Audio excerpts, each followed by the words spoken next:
ആ പരിപാടിയിൽ വളരെ കൃത്യമായിട്ട് കിറ്റക് സാബു ജേക്കബിന്റെ കള്ളത്തരങ്ങൾ അല്ലെങ്കിൽ അങ്ങേര് എത്ര കോടി രൂപ BJP-ക്കാരുടെ നിന്ന് മേടിച്ച് ഓരോ സ്ഥാനാർത്ഥിക്കും വേണ്ടി മേടിച്ച് മാരാർക്ക് വേണ്ടി എത്ര കോടി മേടിച്ച് എന്നിട്ട് അവർക്ക് എത്ര രൂപ ഇട്ട് കൊടുത്തു എന്നുള്ള കൃത്യമായിട്ടുള്ള ഇയാൾ എന്തിനാണ് പൊളിറ്റിക്സിൽ ഇറങ്ങിയത്, ശരിക്കും പൈസ ഉണ്ടാക്കാനാണ് ഇറങ്ങിയത്.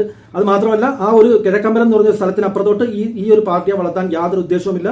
പൈസ മേടിക്കുക എന്നുള്ള ഒരു അതിനപ്പുറം യാതൊന്നും ചെയ്യുന്നില്ല എന്നുള്ളത് വളരെ കൃത്യമായിട്ട് അഖിൽ മാരാർ ആ ചർച്ചയിലൂടെ ജനങ്ങളുടെ മുന്നിലോട്ട് എത്തിച്ചു. ഒന്ന്, പിന്നെ ആ പരിപാടിയിൽ വളരെ കൃത്യമായിട്ട് മാരാറെ സംഘി പക്ഷത്തിലോട്ട് കൊണ്ടു ചേർക്കാനായിട്ടാണ് ശ്രമിച്ചത്. പക്ഷെ മാരാർ ഒരു പരിധി വരെ ഒഴിഞ്ഞു മാറുന്നുണ്ട്. എങ്കിലും അതിനെക്കുറിച്ചുള്ള വിദ്യാഭ്യാസപരമായിട്ടുള്ള ഒരു ചർച്ച അവിടെ നടന്നായിരുന്നു. അപ്പം ഈ പറഞ്ഞ കേരളവും ഇന്ത്യയിലെ മറ്റു സംസ്ഥാനങ്ങളും തമ്മിലുള്ള വിദ്യാഭ്യാസത്തിന്റെ ഒരു താരതമ്യം അവിടെ നടത്തിയപ്പോൾ മാരാർ വളരെ കൃത്യമായിട്ട് പണി കൊടുത്തിട്ടുണ്ട്. ഹാഷ്മിയുടെ പിള്ളേർ ഏത് ഗവൺമെന്റ് സ്കൂളിലാണ് പഠിക്കുന്നത്?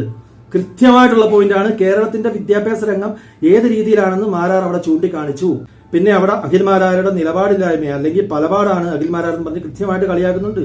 അഖിൽ മാരാർ അവിടെ ചോദിച്ചു, നിലപാടെന്ന് പറഞ്ഞാൽ എന്താണ്? നമ്മൾ ശരിയുടെ പക്ഷത്ത് നിൽക്കുന്നതാണ് നിലപാട്. ഇന്നത്തെ ശരിയല്ല നാളത്തെ ശരി, നാളത്തെ ശരിയല്ല മറ്റന്നാളത്തെ ശരി എന്ന് അഖിൽ മാരാർ അവിടെ സ്ഥാപിച്ചു. പിന്നെ അവിടെ സവർക്കറിനെ കുറിച്ചുള്ള ചർച്ച നടത്തിയിരുന്നു. മാരാർ അവിടെ കൃത്യമായിട്ട് പറയുന്നുണ്ട്, ഒരു ഫ്രീഡം ഫൈറ്റർ എന്നുള്ള രീതിയിൽ സവർക്കറുടേതായ സംഭാവന ചെയ്തിട്ടുണ്ട്. ഗാന്ധിജിയുടേതായ രീതിയിലുള്ള സംഭാവനകൾ, അഹിംസയുടെ മാർഗത്തിലൂടെ, സമാധാനത്തിലൂടെ, സുഭാഷ് ചന്ദ്രബോസ് കുറച്ച് വയലൻസ്, ആ രീതിയിലുള്ള സംഭാവനകൾ ഓരോരുത്തരും ഓരോ രീതിയിലുള്ള സംഭാവനകൾ നൽകിയിട്ടുണ്ട്. അതുപോലെ തന്നെ സവർക്കറിന്റേതായ രീതിയിലുള്ള സംഭാവന നൽകിയിട്ടുണ്ട്. അത് ഒരു വിഭാഗം വലിയൊരു വിഭാഗം അംഗീകരിക്കുന്നില്ല. അതുകൊണ്ട് മാത്രമാണ് സവർക്കറിനെ പൊക്കി തല വെച്ചുകൊണ്ട് നടക്കുന്നത്. നേരെ പറഞ്ഞ് അവരെ അംഗീകരിക്കുക. അപ്പം ഗാന്ധിജിയുടെ, സുഭാഷ് ചന്ദ്രബോസിന്റെ, പട്ടേലിന്റെയൊക്കെ താഴെയായിരിക്കാം ഈ പറഞ്ഞ സവർക്കറിന്റെ ഫോട്ടോയും നിരത്തി വെക്കുന്നത്.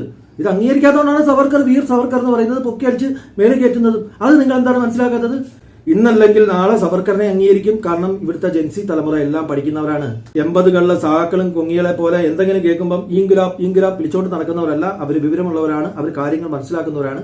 പിന്നെ അവിടെ നടന്നത് മാരാർ സ്ത്രീകൾ ആസ്വദിച്ച് പ്രസവിക്കുക എന്നുള്ള ആ ഒരു പോർഷൻ, ഒരു ചെറിയ 30 സെക്കൻഡിന്റെ ബൈറ്റ് എടുത്തുകൊണ്ട് വരിക, അവരങ്ങ് ആഘോഷിക്കുക.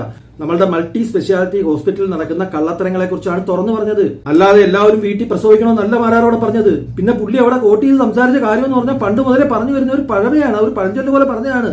മാരാർ അവിടെ ചോദിക്കുന്നുണ്ട്, നിങ്ങൾക്ക് ധൈര്യമുണ്ടോ ആ ഒരു ബൈറ്റ് ഒരു 5 മിനിറ്റ് കാണിക്കാൻ ധൈര്യമുണ്ടോ എന്ന്. പക്ഷെ ആ ഒരു വിഷയം മുന്നോട്ട് കൊണ്ടുപോകാൻ ആശ്മിക്ക് അവിടെ താല്പര്യമില്ല. കാരണം അവിടെ ആ ഒരു വിഷയം മുന്നോട്ട് കൊണ്ടുപോയി കഴിഞ്ഞാൽ മാരാറിന്റേതായ ഭാഗം അവിടെ സമർത്ഥിക്കുമെന്ന് മനസ്സിലായി.